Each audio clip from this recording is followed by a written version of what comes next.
మహేంద్ర బాగున్నారా? కనిపిస్తలా ఏంద్రా? ఏముంది నువ్వు జాతర పోతున్నావుగా.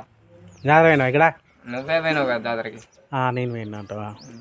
మరి ఎటు పోయినావు ఇన్ని రోజులు నువ్వు? ఏంటో ఇంటికన్నా ఉన్నాయంట. ఇంటికన్నా ఉన్నావా? ఫోన్ ఎంత బాగుంది, మంచిగా ఉంది. ఇద్దా నాకు ఫోన్? ఎందుకు? చూపి ఫోన్. పైసలకి ఇస్తా. పైసలకా? పైసలకి ఏమొద్దు కానీ నువ్వు కుడక తీసుకో. ఏమొద్దు నాకు. కుడకకి ఇచ్చారా ఫోన్? మంచిగా తినొచ్చు. ఏం కాదు, అంత బదలాడుతున్నావు. కుడక తీసుకో. సరే తీసుకో. ఫోన్ వాడు కుడక మంచిగా తిను. చూపి. సరే పెద్ద పెద్ద కుడికి ఇచ్చిన నీకు. నువ్వు నాకు ఈ ఫోన్ వచ్చినావు, మళ్ళీ అడగొద్దు. సరేనా? సరే సరే ఓకే. ఇక ఎంజాయ్ చేయండి మంచిగా. సరే సరే రైట్. ఇక ఇచ్చోడు ఆ కుడికకు నాకు ఫోన్ ఇచ్చిండు.